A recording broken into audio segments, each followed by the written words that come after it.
আসসালামু আলাইকুম ওয়া রাহমাতুল্লাহ। মনি টেকের পক্ষ থেকে আপনাদেরকে জানাই শুভেচ্ছা ও অভিনন্দন। আশা করি সবাই ভালো আছেন। বন্ধুরা, আজকের পর্বে আমি আপনাদের সাথে যে বিষয়টি শেয়ার করব সেটি হচ্ছে, অনেক ভাই আছেন যারা সার্ভে সাইটে কাজ করেন, ডেটিং সাইটে কাজ করেন, অথবা পেপাল অ্যাকাউন্ট আছে যেগুলো লিমিট হয়ে গেছে। এছাড়াও অনেক ভাই আছেন যারা ক্যাশ অ্যাপ অ্যাকাউন্ট ভেরিফাই করতে চান, কিন্তু এই সমস্ত অ্যাকাউন্ট ভেরিফাই করার জন্য বা সার্ভে ওয়েবসাইটে কাজ করার জন্য আপনাদের ডকুমেন্ট প্রয়োজন হয়। যখন আপনারা কোনোভাবে এই ফেক ডকুমেন্টগুলো সংগ্রহ করেন এবং এরপর যখন ওয়েবসাইটে সাবমিট করেন, তখন দেখা যাচ্ছে ম্যাক্সিমাম সময়ই এগুলো রিজেক্ট করে দিচ্ছে। এগুলো রিজেক্ট করার প্রথমত যে কারণটা হচ্ছে, সেই কারণটা হচ্ছে যখন আপনি এটা সাবমিট করেন, সাবমিট করার পর উক্ত ওয়েবসাইট এটা কি করে, এটা রিড করে। অর্থাৎ প্রত্যেকটি ড্রাইভিং লাইসেন্স অথবা ডকুমেন্টারি কিন্তু বারকোড রয়েছে। তো এই বারকোডগুলো দেখা যায় যে এই ওয়েবসাইট রিড করে, কিন্তু রিড করে দেখা যায় যে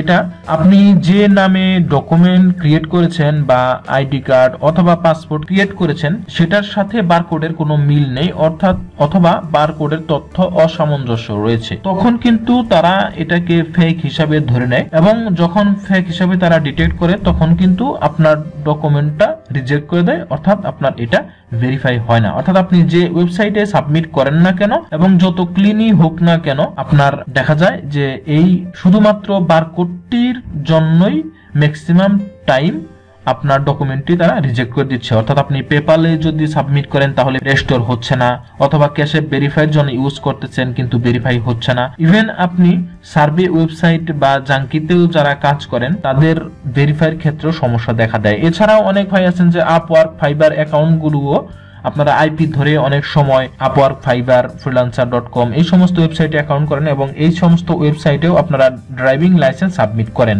সেই ক্ষেত্রেও দেখা যায় যে আপনারা অ্যাকাউন্ট এই ডকুমেন্ট সাবমিট করলে এগুলো রিজেক্ট করে দিচ্ছে। তো রিজেক্ট করার বেশিরভাগ ক্ষেত্রে যেটা দেখা যায় সেটা হচ্ছে বারকোড রিড। অর্থাৎ বারকোড রিড করে যখন তারা দেখে যে তথ্যের অসামঞ্জস্যতা রয়েছে, ত্রুটি রয়েছে, তখন তারা এটাকে আর অ্যাকসেপ্ট করে না। যেমন আমি একটি ড্রাইভিং লাইসেন্স আপনাদেরকে দেখাচ্ছি। দেখুন, এখানে একটি লাইসেন্স আছে, যেমন FL ফ্লোরিডার ড্রাইভিং লাইসেন্স নিউ, এটা রয়েছে। তো এটা আমি ওপেন করলাম ফটোশপে। দেখুন, এটা কিন্তু খুব সুন্দরভাবে আমি ক্রিয়েট করেছি।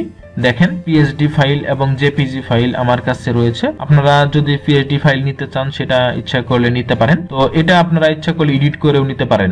দেখেন, এটা কিন্তু হচ্ছে ফ্রন্ট পার্ট একটি ড্রাইভিং লাইসেন্সের। তো এখন আমি যদি এটার ব্যাক পার্টটা ওপেন করি, দেখুন, তো এখান থেকে দেখুন আমি ব্যাক পার্টটা ওপেন করতেছি। দেখুন, এটা হচ্ছে ফ্লোরিডার ড্রাইভিং লাইসেন্সের ব্যাক পার্ট। দেখেন, এখানে একটা বিষয় রয়েছে, সেটা হচ্ছে এই যে এটা হচ্ছে বারকোড। তো এই যে বারকোডটি এখানে আছে, এই বারকোডটি কতটুকু তথ্যবহুল এবং এটা কতটুকু তথ্যের সাথে সামঞ্জস্যপূর্ণ, অর্থাৎ এই পাশে দেখেন ফ্রন্ট পার্ট যে আছে, এই ফ্রন্ট পার্টের সাথে ব্যাক পার্ট কতটুকু সামঞ্জস্যপূর্ণ, অর্থাৎ এই যে বারকোডটা কতটুকু সামঞ্জস্যপূর্ণ, সেটা এখন আমি আপনাদেরকে একটু চেক করে দেখাবো। এজন্য আমাকে একটি ওয়েবসাইটের সহযোগিতা নিতে হবে। তো আমি সেই ওয়েবসাইটে যাচ্ছি।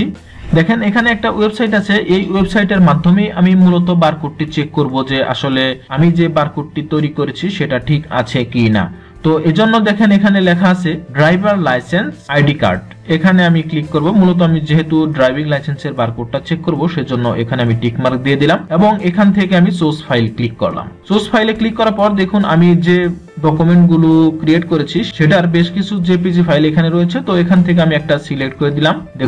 দেখেন এটা কিন্তু আপলোড হয়ে গেছে। জাস্ট এখানে দেখেন নিচের দিকে লেখা আছে রিড। আমি রিড এখানে ক্লিক করলাম। এখানে ক্লিক করার পর দেখুন বন্ধুরা, দেখুন এই যে এখানে কিন্তু বারকোডের যে তথ্য সেগুলো এখানে দেওয়া আছে। যেমন এখানে দেখেন নামটা আছে, তারপরে এখানে লাস্ট নেম রয়েছে, এখানে ফার্স্ট নেম রয়েছে, তারপর ডেট অফ বার্থ রয়েছে, এরপর রয়েছে জেন্ডার, এরপর রয়েছে হাইট, এরপর রয়েছে স্ট্রিট অর্থাৎ অ্যাড্রেস, অর্থাৎ মূলত সমস্ত ডিটেইলই এখানে রয়েছে। তো এই তথ্যগুলো যখন আপনার ডকুমেন্টের সাথে সামঞ্জস্যপূর্ণ থাকবে, যখনই আপনি দেখবেন যে আপনার বারকোডটা ঠিক আছে, তখন আপনি মনে করবেন যে আপনার কাজের সাকসেস রেট বেড়ে যাবে 99%। এবং এখানে দেখেন বারকোড যে এখানে কতটুকু রিড করেছে সেটা কিন্তু এখানে দেখাচ্ছে। দেখেন, এখানে কিন্তু রেড মার্কিং করা আছে, অর্থাৎ মূলত এটুকুই তারা রিড করেছে। অর্থাৎ এই ওয়েবসাইটের মাধ্যমে আপনারা খুব সহজে এটা চেক করতে পারবেন।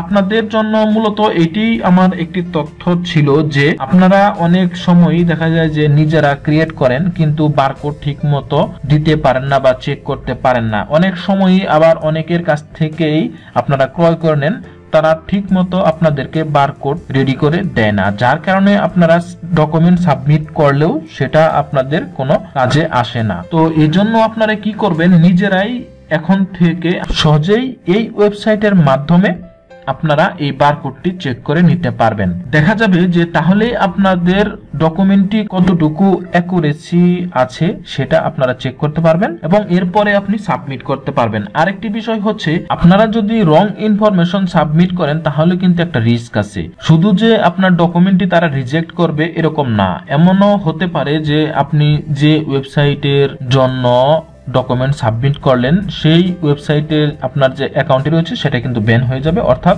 সেই অ্যাকাউন্টটিও তারা পার্মানেন্টলি ক্লোজ করে দিবে, কারণ তখন তারা আপনাকে ফেক ইউজার হিসেবে আপনাকে ডিটেক্ট করবে, অ্যাকাউন্টটিও আপনার ব্যান করে দিবে। তো এজন্য অবশ্যই আপনারা কোনো ডকুমেন্ট ক্রিয়েট করার পর অথবা আপনি যদি কারো কাছ থেকে ক্রয় করেও নেয়ার পর বা ক্রিয়েট করার পর অবশ্যই আপনারা এই ওয়েবসাইটের মাধ্যমে একটু চেক করে নেবেন যে আপনার বারকোডটি ঠিক আছে কিনা, এরপরে আপনি সাবমিট করবেন। তো আপনাদের যদি এই সমস্ত কোনো ডকুমেন্ট প্রয়োজন হয় তাহলে আমাকে হোয়াটসঅ্যাপে নক করতে পারেন, আমার থেকে আপনারা এই সমস্ত ডকুমেন্ট আপনারা ক্রয় করে নিতে পারেন। পিএইচডি এবং জেপিজি ফাইল আপনারা নিতে পারেন এসএসএন অনুযায়ী। তবে শুধুমাত্র যারা ফ্রিল্যান্সার বা ফ্রিল্যান্সিং কাজ করেন, যারা অনলাইন থেকে টাকা ইনকাম করতে চান, শুধুমাত্র তাদেরকেই এই সমস্ত ফাইল দিয়ে থাকি বা বিক্রি করে থাকি।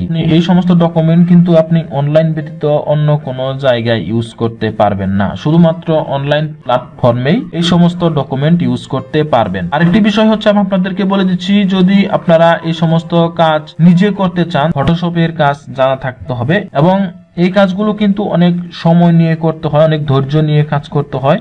আর যতটুকু সম্ভব এই কাজগুলো ত্রুটিহীন ভাবেই করতে হয়। ফটোশপ দিয়ে আপনি কাজ করবেন, যদি আপনার তথ্য অসামঞ্জস্য থাকে, তারপর হচ্ছে যে ডকুমেন্টগুলো এখানে অ্যাড করবেন সেই ডকুমেন্টগুলোর ফন্ট যদি ঝামেলা থাকে বা ত্রুটিপূর্ণ থাকে তাহলেও কিন্তু আপনার কাজ হবে না। সুতরাং ফটোশপে যারা এক্সপার্ট তারা কিন্তু এই সমস্ত ফাইল সহজেই রেডি করতে পারবেন। অবশ্যই আপনারা নিজেরা পিএইচডি ফাইল ক্রয় করে এগুলো তৈরি করতে চান তাহলে অবশ্যই একটু ফটোশপের টিউটোরিয়াল গুলো দেখে ধারণা নিয়ে তারপরে কাজ শুরু করবেন। তো বন্ধুরা, আপনাদের মধ্যে যদি কোনো ভাই আমার চ্যানেলে নতুন থাকেন তাহলে অনুরোধ করব আমার চ্যানেলটি সাবস্ক্রাইব করে রাখুন এবং ডান পাশে বেল আইকনটি ক্লিক করে রাখুন, এতে করে আমার চ্যানেলের যে কোনো আপডেট আপনারা সঙ্গে সঙ্গে পেয়ে যাবেন। তো বন্ধুরা, টিউটোরিয়ালটি আর দীর্ঘায়িত করব না, মনি টেকের পক্ষ থেকে আবারও শুভেচ্ছা ও অভিনন্দন জানিয়ে আজকের পর্ব থেকে বিদায় নিচ্ছি। ভালো থাকুন, সুস্থ থাকুন।